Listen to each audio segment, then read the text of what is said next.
কাছাৰ জিলা কংগ্ৰেছ আৰু ৰামনগৰ ব্লক কংগ্ৰেছ দ্বাৰা আয়োজিত এখন সভাত উপস্থিত থকা কাছাৰ জিলা কংগ্ৰেছৰ নৱনিযুক্ত সভাপতি সজ্জল চাচি ডাঙৰীয়া, বিধায়ক আমাৰ খলিলুল মাজুমদাৰ ডাঙৰীয়া, প্ৰদেশ কংগ্ৰেছৰ সাধাৰণ সম্পাদক আনবৰ আমিনুল হক লস্কৰ ডাঙৰীয়া, ইয়াত উপস্থিত থকা ৰাজ্যিক যুৱ কংগ্ৰেছৰ সভাপতি জুবেৰ আনাম ডাঙৰীয়া, জিলা কংগ্ৰেছৰ বিষয়াসকল, প্ৰদেশ কংগ্ৰেছৰ বিষয়াসকল আৰু ইয়াত উপস্থিত থকা দলৰ সতীৰ্থসকল, বেছি সময় নাই, হাতত মাত্ৰ ৮-৯ মাহ।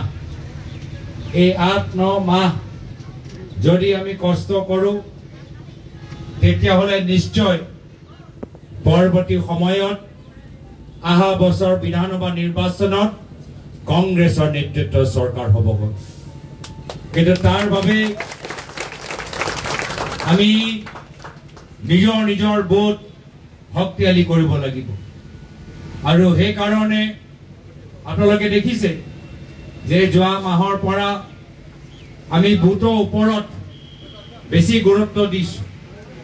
যোৱা মাহত বুথ কৰ্মীৰ লগত মত বিনিময় হ'ল। এই মাহত প্ৰত্যেক বুথত গৈ স্থানীয় ৰাইজৰ সমস্যা আমি অনলাইন পৰ্টেল যোগেদি ল'বলৈ চেষ্টা কৰিছোঁ।